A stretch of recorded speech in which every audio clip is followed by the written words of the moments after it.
How to open online account for Citibank.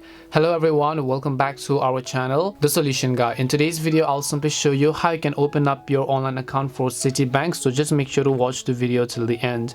In order to open up online account for Citibank, all you have to do is first of all open up your browser, and then you simply want to go to citi.com, CITI.com. I'll make sure to drop a link down below as well. Once you go to citi.com, you'll basically see this kind of interface where you can see the user ID and the password section. If you already have registered for online banking, you can just enter them and then sign into your account. But if you don't, then at the bottom you'll find the option called register, right? All you have to do is just click on this little register button.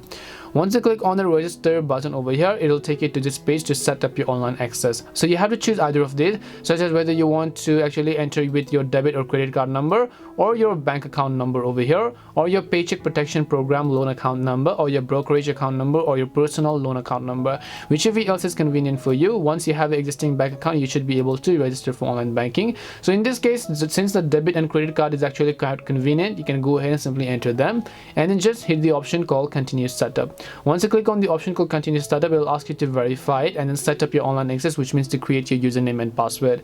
And as you create your username and your password, you will be able to successfully register for Citibank's online banking account. That's all it takes to register for Citibank online banking. We hope the video was really helpful, and if it did help you, then make sure to leave a like and subscribe to our channel. If you have any more questions, feel free to leave them down. Thank you very much for watching, and see you soon in the next video.